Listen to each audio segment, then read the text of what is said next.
नमस्कार दोस्तों। The Indian express analysis में आपका स्वागत है। देखिए, आज डेट है 2 जून। तो चलिए देखते हैं 2 जून के द इंडियन एक्सप्रेस में क्या है डिस्कस करने के लिए। देखिए, पहला आर्टिकल बात कर रहा है अभी जो फ्लाइंग सर्विसेज चालू हो रही हैं उसके रिगार्डिंग क्या क्या डिटेल्स हैं वो देखेंगे यहाँ पर। और आज यहाँ पर एक नया आर्टिकल आया है जिसमें बताया गया है कि जो मास्क है, जो मेडिसिन हैं, किस तरीके से उसको यूज़ किए जा रहे हैं। तो उसके जो हम प्रिवेंशन यूज़ कर रहे हैं तो उसका कितना यूज़ करने का कितना बेनिफिट है तो उसको देखेंगे। यहाँ जैसा कि हम डेली देख रहे हैं कि यहाँ पर एक छोटा स्पेशल आर्टिकल आता है जिसमें डेली बात की जाती है कि जो जो स्टेप्स लिए जा रहे हैं कोविड से लड़ने के लिए या प्रिवेंट करने के लिए, उससे क्या इफ़ेक्ट हो सकते हैं या कौन से सेक्शन पे ज़्यादा इफ़ेक्ट गिरा रहा है। ठीक है, उस बारे में यहाँ दिया गया है। और देखिए, अभी एक नया साइक्लोन देखने को मिल रहा है जो अरेबियन सी है वहाँ पर। ठीक है, तो वहाँ पर भी डिस्कस करेंगे कि वहाँ पर क्या सिचुएशन चल रही है। और देखिए, अभी मूडी है ने डाउनग्रेड कर दिया है जो इंडिया की रेटिंग है। ठीक है, तो उसको देखेंगे। ये कुछ आर्टिकल आए हैं एक्सप्लेन पेज पे, तो चलिए पहले एक्सप्लेन पेज को डिस्कस कर लेते हैं।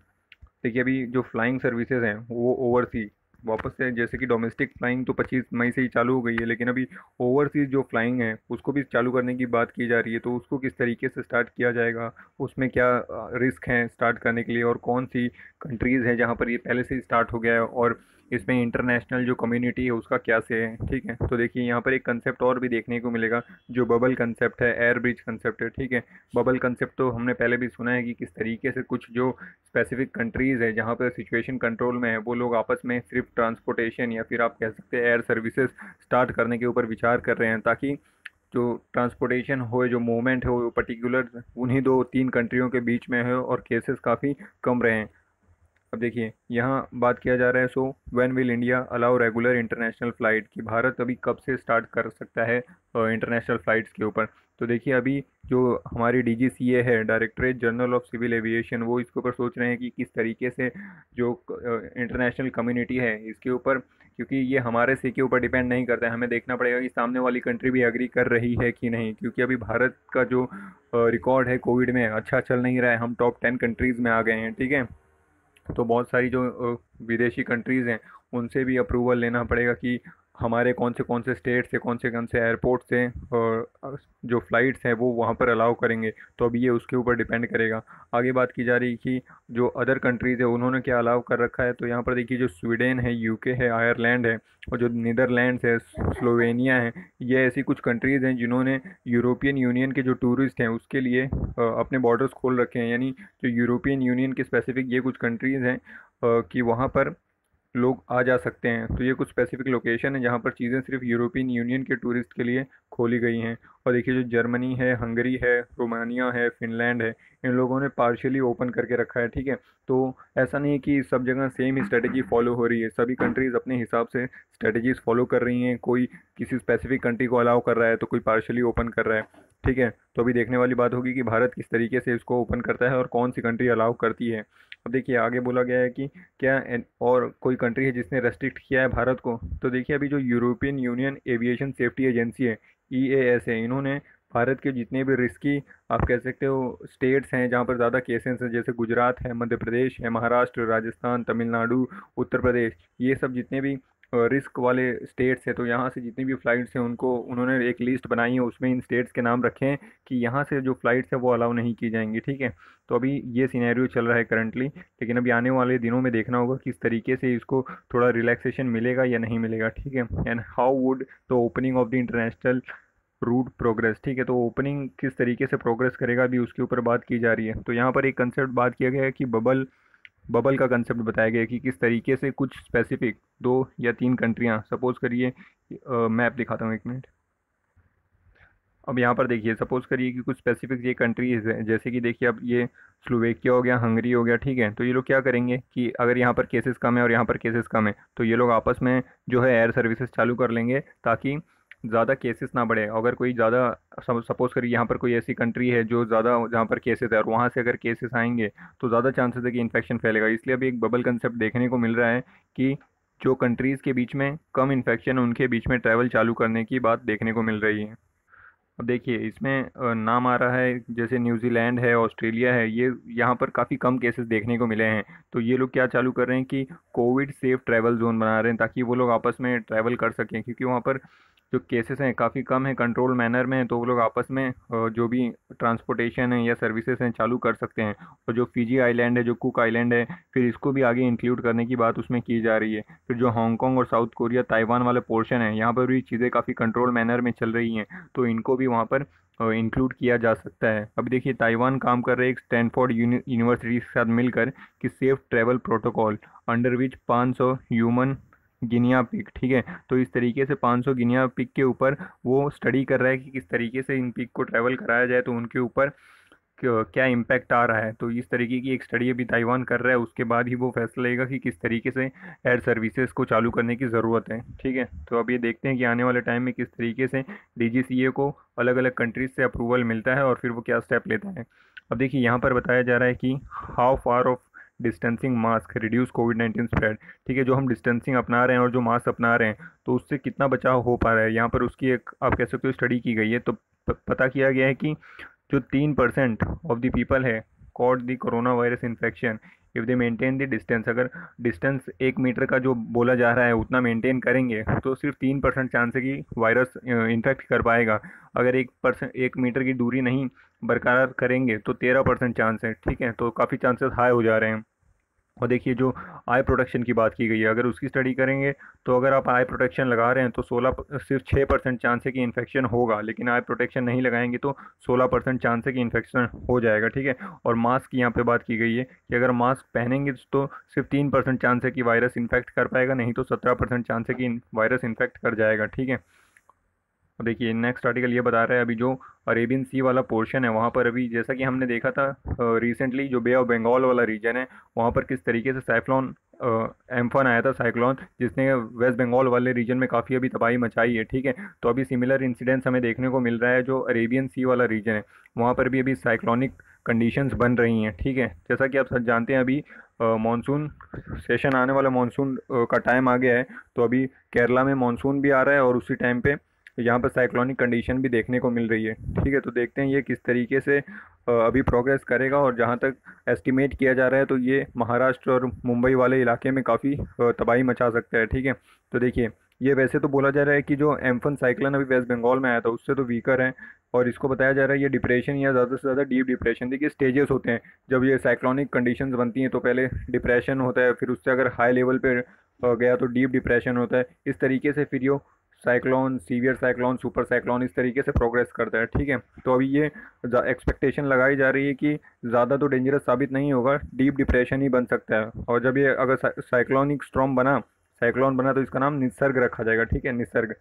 और हमारा अभी जो वेस्ट बंगाल में आया था उसका क्या था, एम्फन नाम था, ठीक है। तो नाम याद रखना काफ़ी इंपॉर्टेंट है। देखिए ये पूछा जा रहा है कि किस तरीके से किस तरफ बढ़ रहा है ये, तो अभी महाराष्ट्र और साउथ गुजरात की तरफ है, और मुंबई वाला रीजन काफ़ी इफेक्टेड इससे हो सकता है।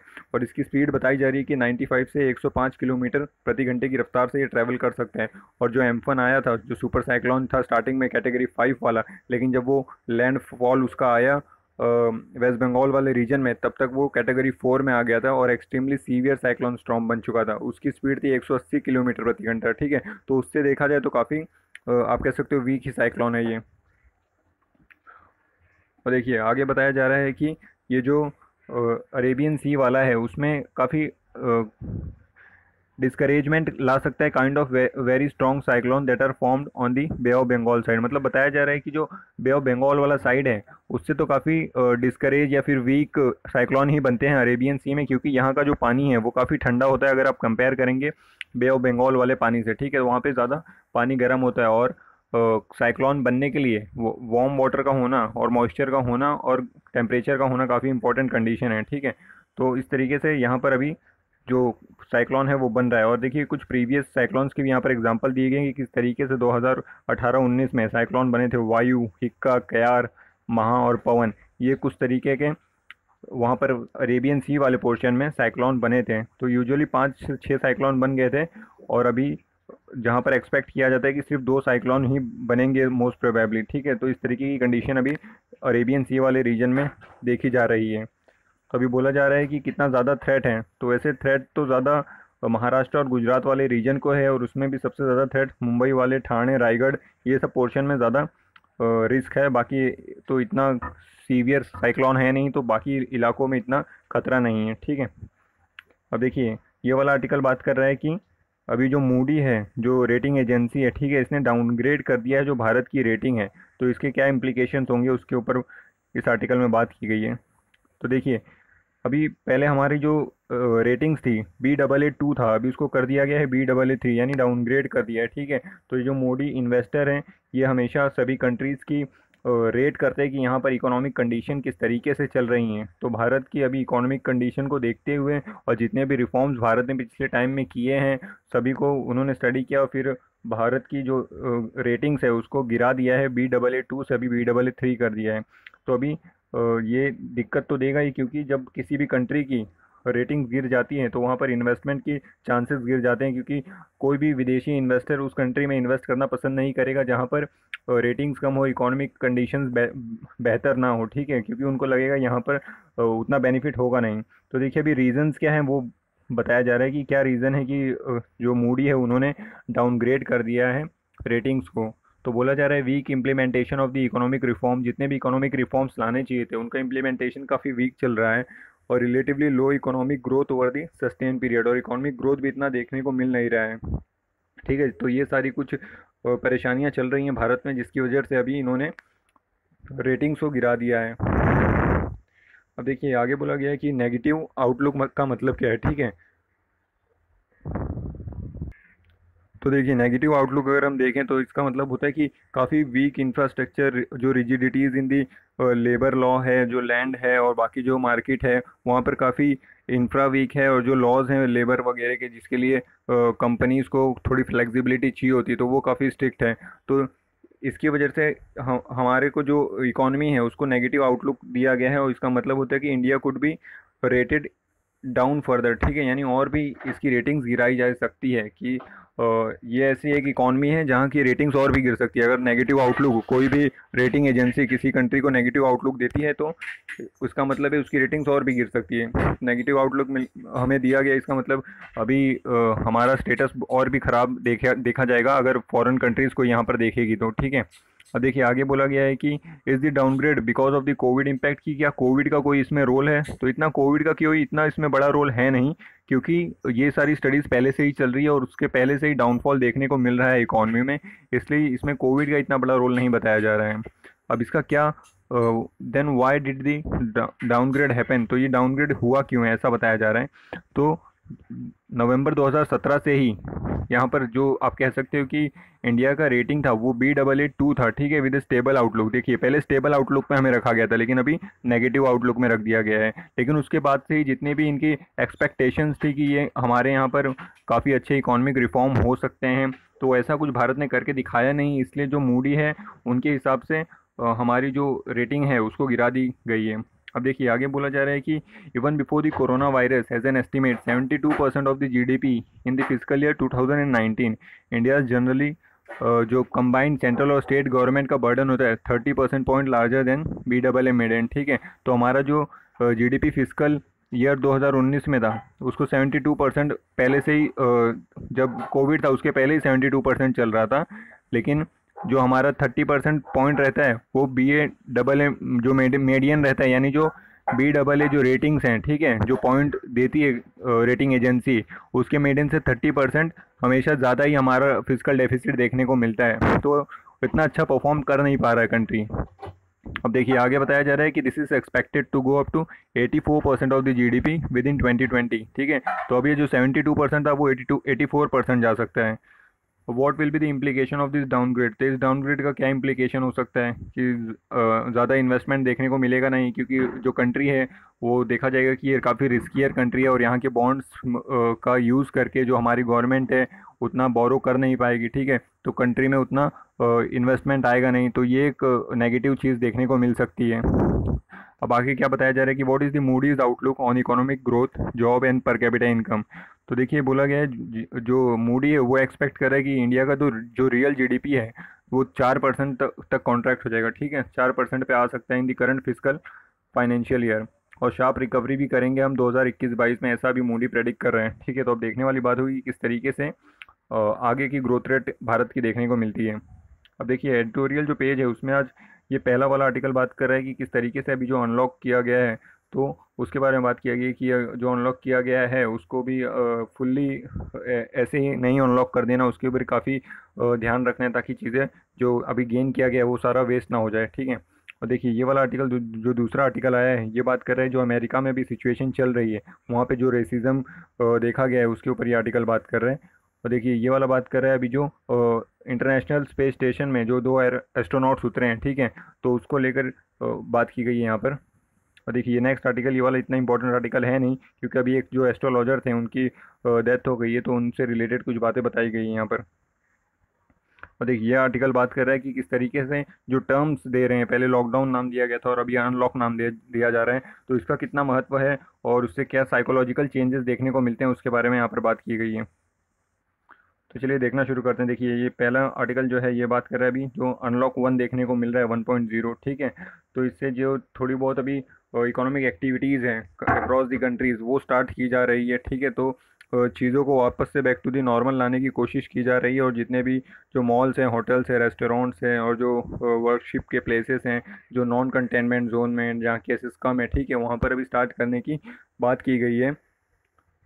अब देखिए और बात किया जा रहा है कि अगर ये चालू भी किया जा रहा है तो ऐसा नहीं है कि आपको चीज़ों को बिल्कुल फ्री कर देना है और ये सोच लेना है कि चीज़ें ठीक हो गई हैं। आपको जो भी प्रिकॉशंस पहले बताए गए थे उसको पूरी तरीके से फॉलो ही करना है। देखिए post COVID, post lockdown India will be require a menu in which people visit market place, worship, restaurant, socialize without letting down their guards against the corona virus, ठीक है। अगर ये फॉलो नहीं किया गया जो अभी तक हमने फॉलो किया था तो फिर सिचुएशन जितनी भी अभी तक 1-2 महीने का हमने लॉकडाउन लगाया था सारा वेस्ट हो जाएगा।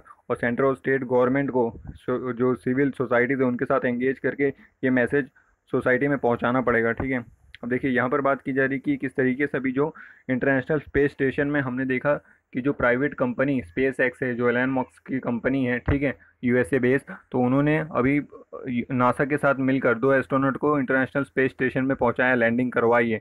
तो अभी देखा जा रहा है कि प्राइवेटाइजेशन काफ़ी बढ़ रहा है स्पेस एक्सप्लोरेशन में। तो यहाँ पर वही बात बताई जा रही है कि जितना अभी खुशी नासा और यूएसए दिखा रहे हैं, और यहाँ पर जो पहले रशिया का रोल हुआ करता था क्योंकि जब यूएसए पहले जो अपना स्पेस प्रोग्राम चलाता था, स्पेस शटल प्रोग्राम, उसको तो उसने 9 साल पहले ही बंद कर दिया। उसके बाद से वो रशिया पे डिपेंडेंट हो गया था कि रशिया की मदद से उसको स्पेस में जितनी भी आप कह सकते हो कि एक्सप्लोरेशन करानी है रशिया का हेल्प लेते थे, ठीक है। लेकिन इस बार रशिया की हेल्प नहीं ली गई और स्पेस एक्स के जो एक प्राइवेट कंपनी है उसकी मदद से भेजा गया। तो यहाँ पर जो यूएसए वो काफ़ी खुश हो रहा था।